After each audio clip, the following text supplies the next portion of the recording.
Uganda will join the rest of the world to commemorate the World Malaria Day on Thursday 25th of April 2019 in Alebtong district. The theme is It's a Household War, Chase Malaria, and under the slogan Prevent the Bite. To prevent malaria, always sleep under an insecticide-treated mosquito net every night. Sleeping under a mosquito net protects you, your family, and unborn baby against malaria. Always go for malaria testing whenever you get a fever before you start on any medication. Together, we can chase malaria. This message is brought to you by the Ministry of Health with support from USAID and the US President's Malaria Initiative.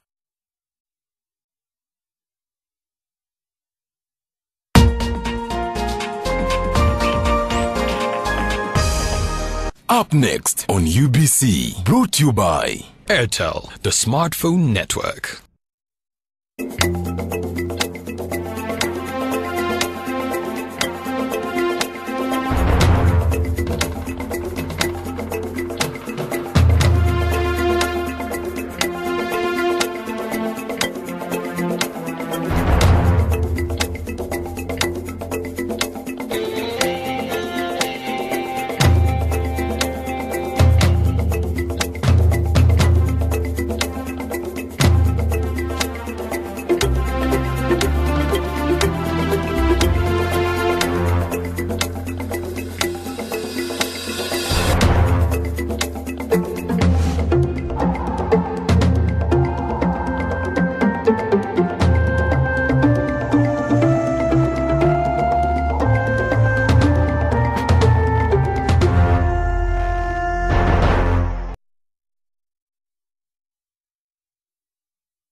It is Wednesday, the 24th day of April 2019. Hello there and welcome to News Tonight here on UBC TV. First though, let's have a look at our top stories.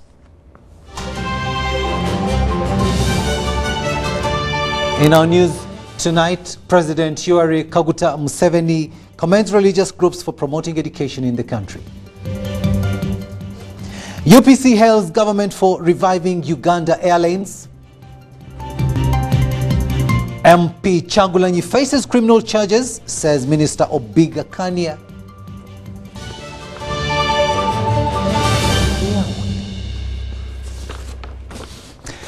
Mogalu Mohammed is on sign language and I am Edward Rukidi Kijananguma welcoming you to this 10 p.m. News Tonight Bulletin. President Yoweri Kaguta Museveni has held the outstanding work done by religious institutions towards the promotion of education in Uganda. Now, he made the remarks at Imbarara Junior School in Imbarara Municipality, where, as chief guest, he presided over the school's celebrations marking 108 years of its existence since 1911, when it was founded by the Church of Uganda. Addressing thousands of celebrants, the president used the occasion to commend the Church of Uganda, the Catholic Church, the Islamic faith and Pentecostal churches for supplementing government efforts in the education sector through founding and supporting several educational institutions in the country. The president also commended the Ministry of Education and Sports under the leadership of the First Lady, Honorable Janet Kataha Museveni, for transparent, open and all-inclusive management style that has enabled the ministry to solve many challenges that had characterized and negatively impacted on the ministry and on the learning environment.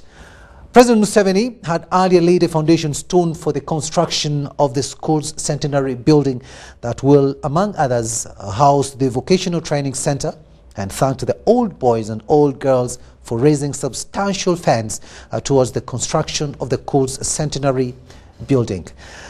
The president pledged 200 million Ugandan shillings towards its construction and made cash payments of 20 million shillings towards the installation of the school's CCTV security system to enhance its security. Our State Minister for Higher Education, Honorable Christopher Muyingo, who represented the Education and Sports Minister, Honorable Janet Kataha Museveni, revealed that Mbarara Junior School is among the top 5 primary schools in the country that perform brilliantly.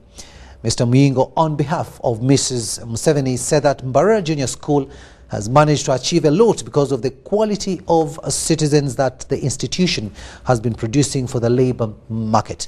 He urged them, the school, never to ever allow anything diverted from the outstanding positive course of action.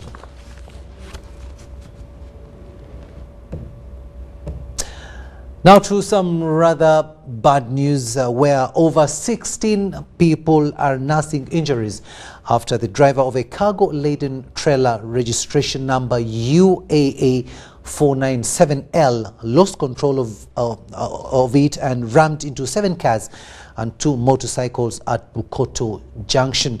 Now the injured have been rushed to the main National Referral Hospital, Mulago, for treatment.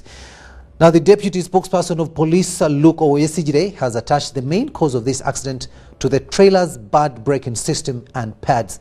He advised drivers to ensure their vehicles are in perfect shape before embarking on journeys. Now, by press time, no fatalities had been reported.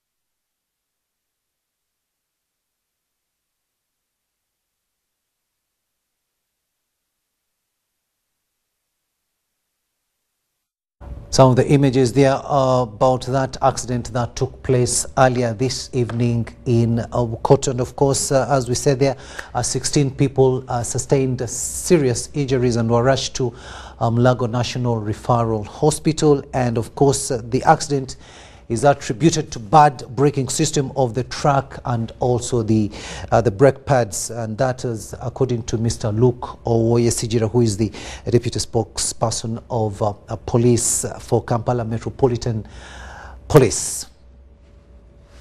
Now, moving on, Tanzanian High Commissioner to Uganda, His Excellency Dr. Aziz Mlima, has commended the good relationship between Uganda and Tanzania that is transforming the East African community.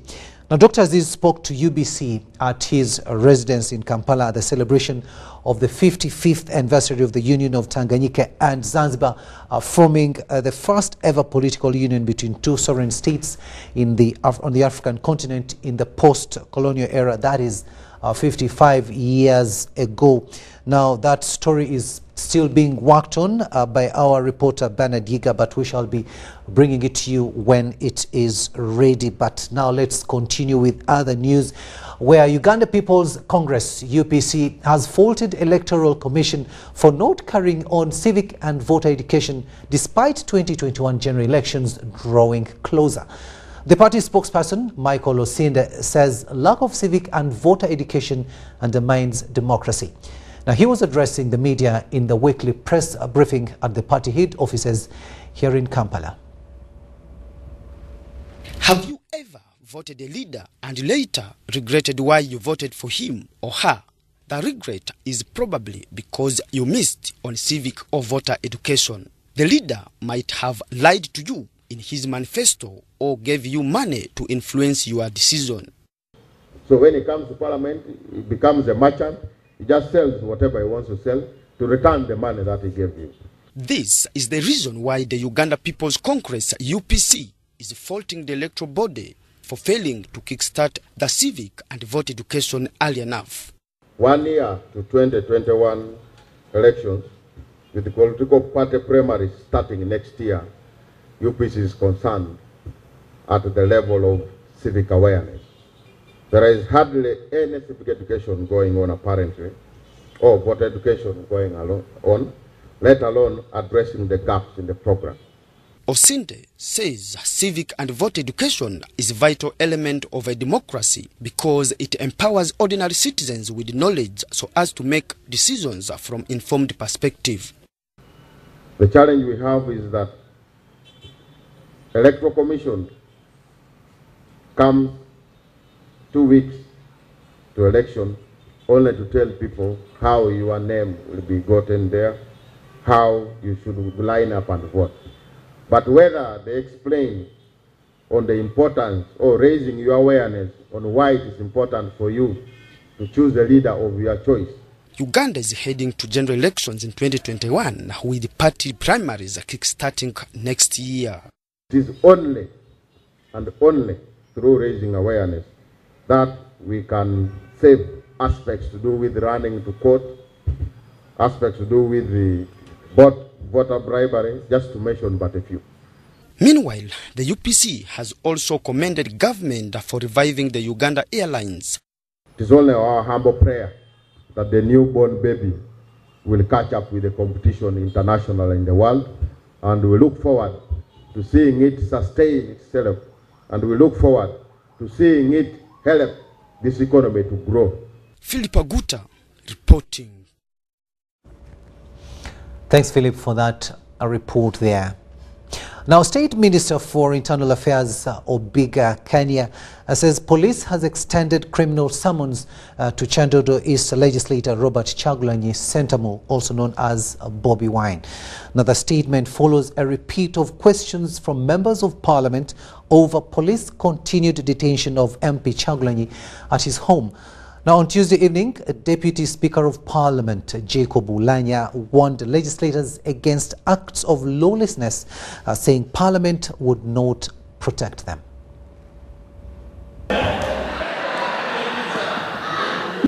Honorable Chagulanyi is not being detained at his home as a politician. He is being, whether the word is detained or confined, is detained as Robert Chagulanyi, whom the police say has committed some crimes. And therefore, they would like him to make statements to the police. He has been summoned, I said, to make a statement at the CID headquarters either today or today morning at his own choice. I see the Uganda police force pushing politicians on the walls to commit crimes so that they can put cases upon them. Therefore, I don't see the minister in order giving a statement that Honorable Chagulanyi is free and again confined within his own home. Therefore, is the minister in order to give such a statement? My feeling was that you, the Honorable Speaker, you are in charge of all of us. If one of us is in great pain, you should identify yourself with him. The Honorable Minister should ably tell us why they cannot take him to court and yet he is confined in his house. To the extent that a minister comes to Parliament and says, I think we are now going to arrest, it means they don't even have any offense against the honorable member. So going forward, Right Honorable Speaker, I would advise the minister with his officers that stop turning people's homes into prisons. We cannot have a confirmation of a crime having been committed and then no arrest has been done, and then there's no possibility of a trial or a charge being laid on the person. You cannot have it either way, Honorable Minister. Can we have a definitive statement of what is going to happen to the Honorable Member? So because of the nature of those criminal charges which they would prefer, I find it difficult to make a substantive statement on the circumstances until he is so charged, and then we can make a statement. State Minister for Internal Affairs Obiga Kania there being asked by members of Parliament in regard to the detention of MP Robert Chagulanyi, and of course most of the members of Parliament there coming from the opposition. News Tonight will now take a short break, but we'll return with much more. Stay with us. For the the first time in Uganda, we are launching a virtual online trade show. Can you imagine having a trade show on your PC, on your mobile phone, 24 hours, 7 days a week, 365 days a year? Stack Online has made it possible. Log on to www.stackonlinetradeshow.com or download our app from Google Play Store or Apple Store. Seek, find, trade with Stack Online. Uganda will join the rest of the world to commemorate the World Malaria Day on Thursday 25th of April 2019 in Alebtong District. The theme is It's a Household War, Chase Malaria, and under the slogan Prevent the Bite. To prevent malaria, always sleep under an insecticide-treated mosquito net every night. Sleeping under a mosquito net protects you, your family, and unborn baby against malaria. Always go for malaria testing whenever you get a fever before you start on any medication. Together, we can chase malaria. This message is brought to you by the Ministry of Health with support from USAID and the US President's Malaria Initiative.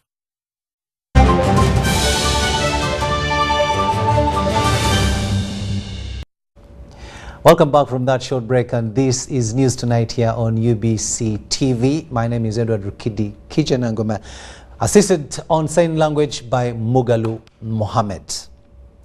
Now to Busoga region, where Busoga Kingdom has cautioned investors in their region against hiring locals as mere casual workers. Now the Speaker of Busoga Parliament, Florence Biruma, made this remark during a site visit of the Kira EV motor plant in Bugembe, Ginger District. Now, just like Uganda is advocating for local content in the oil and gas sector, Busoga Kingdom feels undercut by investors in terms of employment of its people, as we hear in this report. The construction works of the first phase of the multi-billion shillings Kira EV project commenced in February this year in Bugembe, Ginger District. Construction works of the plant is projected to be completed by June 2021 with a production capacity of about 150,000 vehicles per annum. Isaac Paul Musasizi, the CEO Kira Motors, says the connection of the site to the industrial pipeline and power lines have already been done. As we talk now, we have been able to implement a number of projects that are critical for the realization of the plant in time.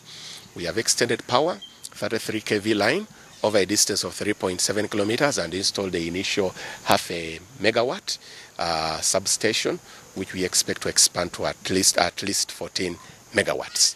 We have also connected the plant site to the industrial pipeline of 6-inch over a distance of 5.4 kilometers. All the designs have been approved by the necessary authorities and construction has commenced. During a site inspection by the Busoga Kingdom officials, they challenged Kira Motors to consider offering better employment positions to the people in the host region.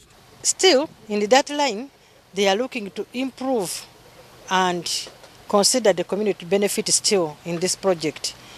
First and foremost, to have jobs for the people in the community. One thing I wanted to get from them, and they explained that this time around, let us not look for only casual work for our people. They are ready to give us some good jobs in that plant. Set up in a 100-acre land, Kira EV plant is expected to drive the restoration of the industrial status of Ginger as an industrial city. About 500 people within Bugembe are expected to benefit from the first phase of the project, both directly and indirectly. By doing this, by setting up the plant, we will go a long way in not only opening up opportunities for employment, but also creating opportunities for value addition in the wide spectrum of areas, not limited to iron and steel, petrol and gas, leather and textiles, amongst others, including even high-tech engagements in electric vehicle batteries, as well as the vehicle electrics and electronics. After completion, Kira Motors plant will also offer trainings in other motor vehicle-related fields. Dennis Igoa and Susan Naunga for UBC News. Thanks, Dennis and Susan, for that report there. Now, let's go back to that story which we had earlier on introduced, and that is the Tanzanian High Commissioner to Uganda, His Excellency Dr. Aziz Mlima, has commended the good relationship between Uganda and Tanzania that is transforming the East African community. Now, Dr. Aziz spoke to UBC at his residence in Kampala at the celebration of the 55th anniversary of the Union of Tanganyika and Zanzibar, forming the first ever political union between two sovereign states in the African continent in the post-colonial era 55 years ago. Now, representing Uganda government, the State Minister for Foreign Affairs, Henry Okello Oryem, said the current peace and stability in the country was partly due to the support Tanzania accorded to Uganda during the liberation struggles. Now, the colorful function was attended by many other foreign diplomats. Take a watch. Many of our generals who are in the army today, the UPDF, were also trained in Muduli and were part of that group that were trained by Tanzanians. So we are very grateful to the Tanzanians for their contribution, for liberating this country from the dictatorship of Idi Amin, for giving us opportunity in exile to become educated, so that we come and be part of the development of this country.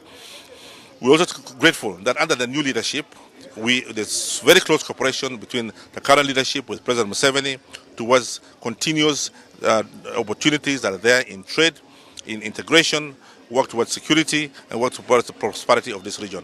So we value the relationship with Tanzania as a strategic and a special relationship that over and above any other relationship that we have in any other country. We thank you very much. After 10 years, unfortunately, because of the politics, we had Amin here, and we had misunderstanding with some of the issues, and then unfortunately, the first East African community collapsed.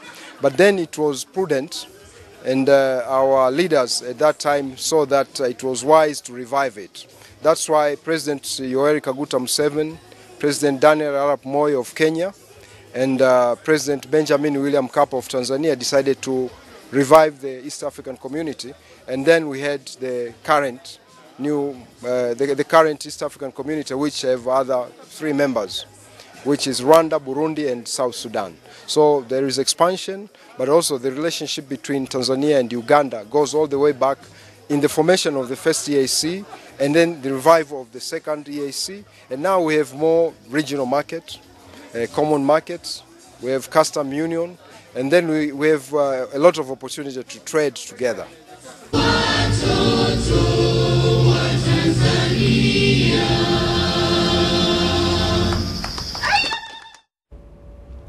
Tanzanian High Commissioner to Uganda ending that report there. Now to health matters, where the Ministry of Health has renewed commitment to scale up human papillomavirus vaccine, HPV, for girls aged 9 to 11 years. Now, this recommitment comes after low vaccination coverage since the initiative was launched in 2015. Human papillomavirus vaccine, HPV, was introduced in the National Immunization Program in November 2015. The HPV vaccination targets girls between the ages of 9 to 11 to protect them against cervical cancer, which is the 4th most commonly diagnosed cancers among women. The HPV vaccine is given in 3 doses in a sequence of 6 months and can provide protection against cervical cancer for 5 to 10 years. The vaccination for the first dose registered 85% success, but response to the second dose declined to 41%. And of course, this is a big challenge to each one of us. And that means that these girls who long dropped out cannot be beneficiaries of the second dose anymore, but have to wait and go for screening. Ministry of Health has now renewed commitment to scale up the HPV vaccination in a campaign dubbed Saving Future Generations from Cervical Cancer. Ministry of Gender, Labour and Social Development, Ministry of Education and Sports have committed to supporting the campaign. So we are back when we use the same color. Can you date it, please? Once we have sensitized the teachers and the parents, then automatically it will be like incorporated in the programs. Because what we are aiming at is saving the younger generation who in the future may get a problem. And that one can be... Ministry of Health also wants Uganda Cancer Institute to ensure that cervical cancer vaccination is readily available for women aged 27 to 45 years. I know we are vaccinating girls aged 10 years, 9-10 years. But we also know that there is vaccine for the adults. We may not bring it here free of charge to the women because we are still, as I say, constrained in terms of resources. But you can have this in the country, in the private wing, and of course women would be glad to have this vaccine and we pay for it. Why not? Because this is life-saving. How much do we spend on treating a single cervical cancer case? How much, Dr. Reynolds? So how much would it cost me to have this vaccine? Cervical cancer is caused by human papillomavirus and is sexually transmitted. Statistics from Uganda Cancer Institute show that 2,500 women die of cervical cancer annually. Adiana Kute, UBC. Thanks, Adia, for that report there. Now to matters pertaining to agriculture, where Uganda is to host the Agricultural Council of Ministers from 12 African member countries. Now, the objective is to accelerate agricultural transformation in Africa through enhancing productivity and resilience, leading to prosperity. Addressing the media at the ministry headquarters in Entebbe, Minister for Agriculture Vincent Sempija saw this as an opportunity for managing transboundary farming like diseases. The Agricultural Council of Ministers Conference will be held in conjunction with the Association for Strengthening Agricultural Research in Eastern and Central Africa. 12 agricultural ministers from 12 member states are expected to attend, a move Uganda's Minister for Agriculture, Vincent Sempija, views as timely. The approach, when combined with the smallholder appropriate mechanization, also takes gradually out of farming, making it more attractive to youth and less demanding on farmers' time, especially women's time. Sempija views it as an opportunity to promote research in the quest of overcoming transborder agricultural diseases, including fall armyworm. One is coordinating the generation of research solutions to agricultural sector challenges, such as the management of transboundary diseases like cassava brown streak disease, maize leather necrosis virus. The summit will see the African agriculture ministers engaged in conservation of agriculture based on emphasis of sustainable technologies. Mbonigaba Muhinda is the Executive Secretary Association for Strengthening Agricultural Research in Eastern and Central Africa. The fall armyworm, which is now devastating maize production system in the region, and many others even in the livestock. So what we do, we try and define regional research projects that addresses climate change issues globally. Because most of these outbreaks you mentioned, it's not something you can control at one country level. The conference, which is the first in Uganda, will also handle issues of climate change and new agriculture technologies. It is to be held from 2nd to 4th May 2019, with local and regional dignitaries expected to attend. Henry Okurut, UBC.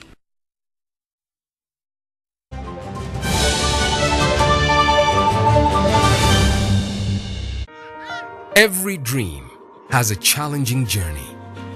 Ours began in 1998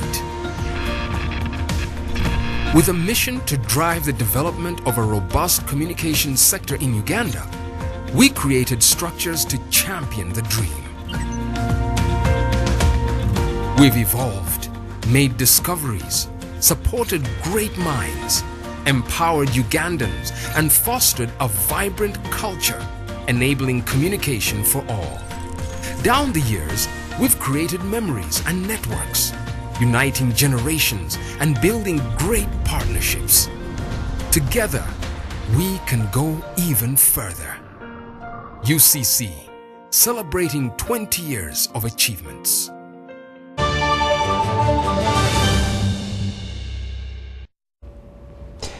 Welcome back, and this is News Tonight here on UBC TV. Let's now have a look at what's happening in the world of business Uganda's organic agricultural produce presents a potential of boosting the country's foreign exchange earnings through tapping on the Canadian market. Now, the country's High Commissioner to Canada, Joy Ruth Acheng, woos traders to grab the opportunity with the emphasis that demand for the organic food is so high in the world's second largest country. Here is our reporter, Onyango Jackson. There is opportunity for Uganda to cause a shift on the much-needed exports to match the high level of imports into the country, as Canada is pointed out to have a high demand for organic foods. The market is regarded a greenfield for Uganda. Ugandan products being organic, they are now looking for organic products. So I'm calling upon our business partners, our businessmen in Uganda, to visit. There are always trade conferences. There is one organized by Ugandan diaspora. The country's emissaries there emphasize readiness to offer advice and support not limited to traders but to students too on scholarships. Before you spend your money, because I have been approached by many people saying they have lost a lot of money trying to pay to come to Canada. You don't need to. Kindly contact our embassy and we shall guide you, we shall help you, we are here for you. The expression was made at the sideline of a meeting organized by Uganda's consulate in Montreal during an arranged session in which potential investors interacted with the Minister of Works and Transport, Engineer Monica Ntega-Zuba, who was in the country on official duty. We've really had exchanged notes, and out of this actually we are going to get some of them come to Uganda to see where they can invest. They're also interested in oil refinery and also interested in trade. Actually, I told them that I will get the Minister of Trade also to meet them. In future, we can make more bilateral trade with Canada, Uganda and Pakistan, because we are also, I'm President Pakistan-Canada Business Chamber here in Canada.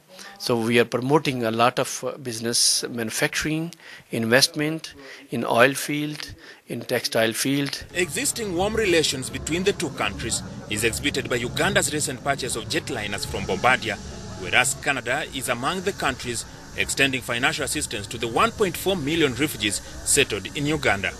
Onyango Jackson, UBC TV.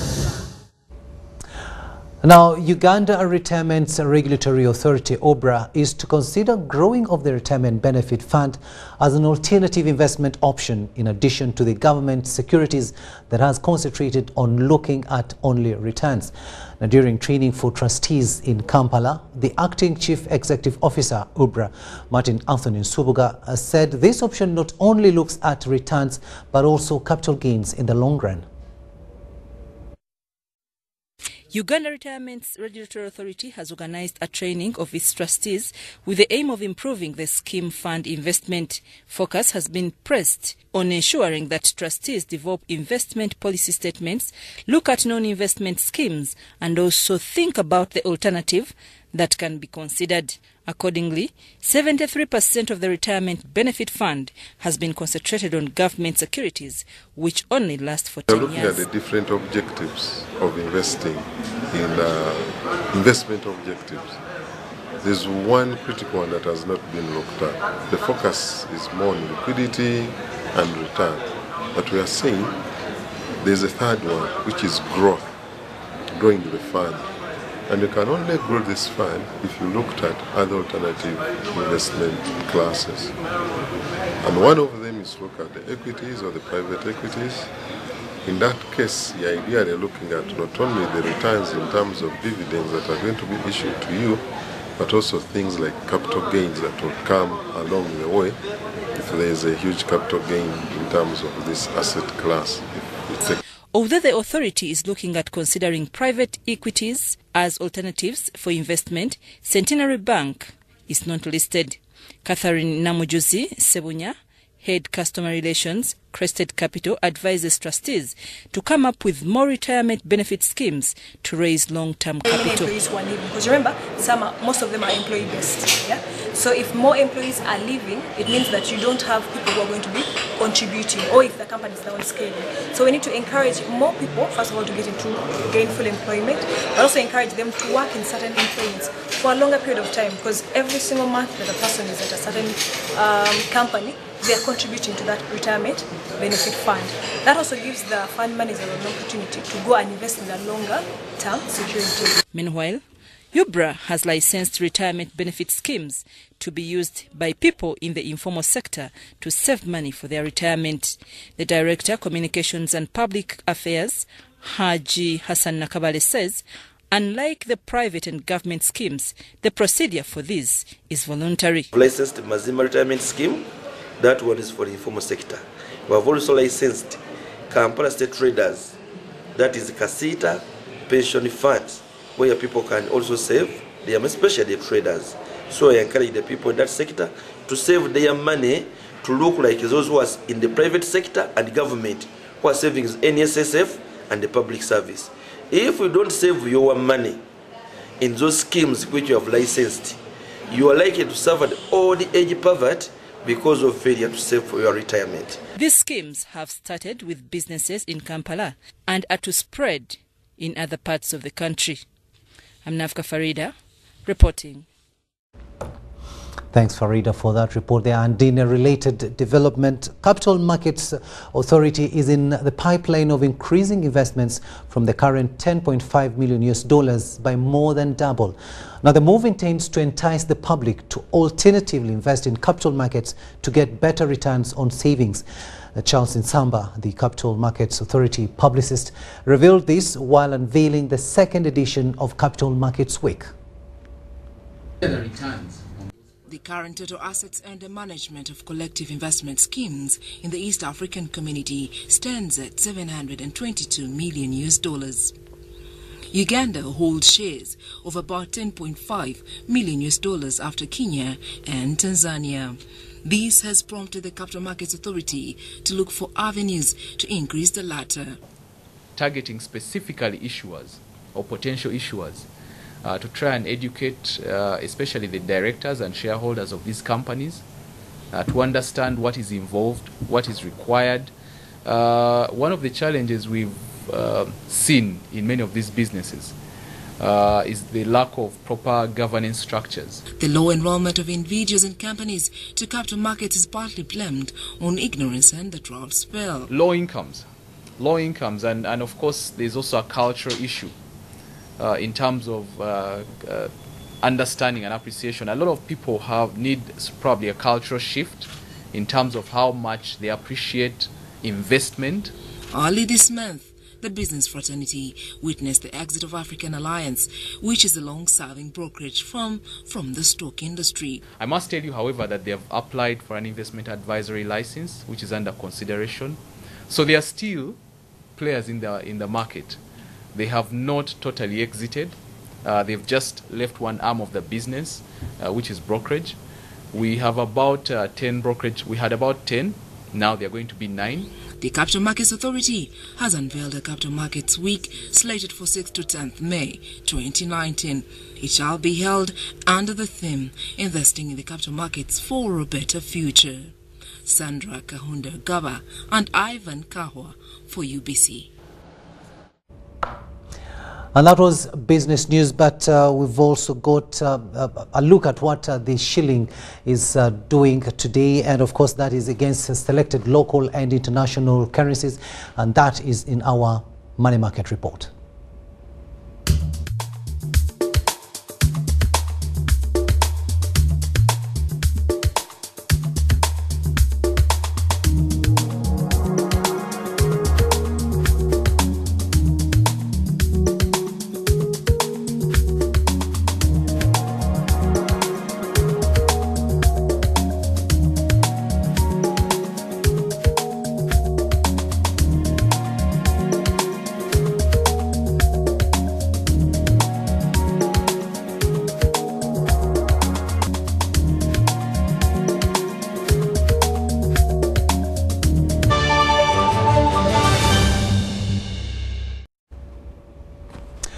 Welcome back. Now moving further afield, we go to Sri Lanka, where one of the attackers behind the Easter Sunday bombings in Sri Lanka studied in the UK, and that is according to officials, and as further details on the bombers begin to emerge.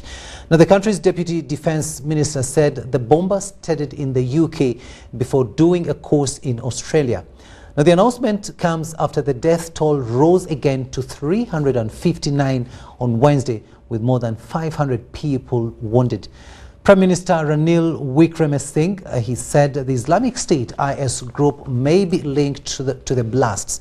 IS has said it was responsible for the attacks, although it has not provided direct evidence of its involvement. Police say they have identified 8 out of 9 attackers, one of whom is believed to have been a woman, with no foreigners among them.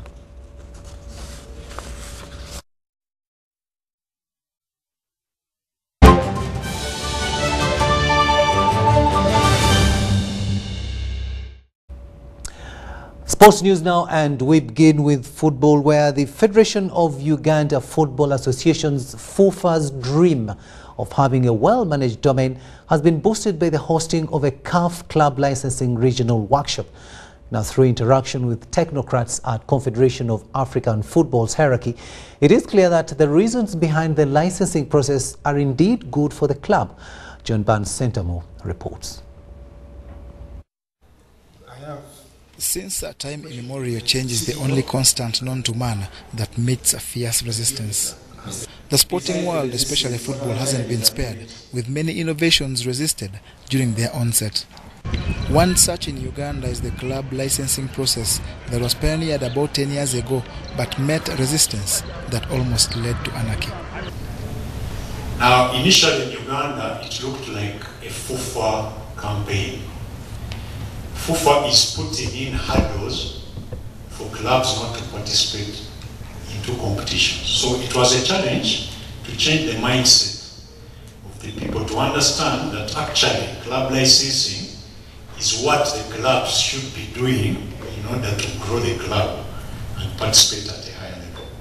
To ensure the gospel sings, the Federation has hosted a CAF club licensing regional workshop that has attracted over 40 participants from the continent. Our objective is not to sanction you or other countries. Our objective is to work very closely with you to see that you are doing your utmost and your best in order to take things to the next level. And this is something that we see happening in Uganda. That is why we, from the side of CAF, we didn't come for a very strict inspection visit yet, because we see that your clubs are cooperating with the federation, and we see that the federation is implementing what we are asking them to do. The process of licensing involves numerous areas which CAF thinks should be adhered to by clubs during the National League to smoothen requirements ahead of continental football.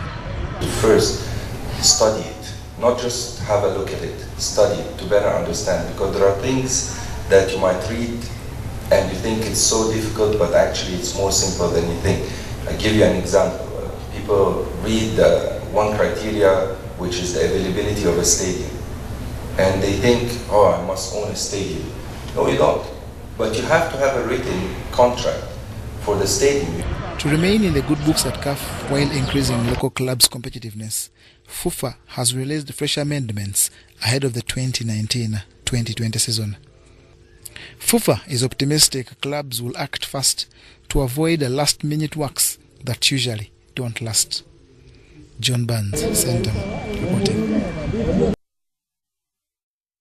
To badminton now, where Day 2 of the Uganda Para Badminton International 2019 has climaxed with athletes competing to gather points so as to earn a place for the Tokyo 2020 Paralympic Games in Japan. Now, there is so much skill that has been exhibited by players from countries like India, Brazil, France, Benin, Nigeria, and Italy, among others. Earlier in the day, Uganda's Elizabeth Mwesigwa SL3 category lost points to Kenya's Evelyn Kapo with a walkover, having succumbed to injury during the opening day of the encounter. Rose Nasiriko lost to France's Catherine 21-11, 21-13 in the mixed doubles. And in wheelchair 1 and 2, Yuri Ferrigno from Italy plus Avni Katman from Turkey beat Jibri Imoru, Benin, and Piero Suma of Italy 21-16, 21-13. Let's have the highlights of today's games.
It is exactly 17 minutes to the hour of 11 here in the studio of UBC TV. We've finally come to the end of news tonight, but before we leave you, let's have a quick reminder of our top stories.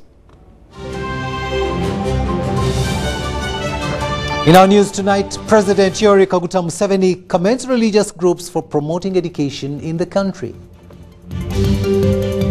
Uganda People's Congress UPC hails government for reviving Uganda Airlines. MP Chagulanyi faces criminal charges, says Minister Obiga Kanya.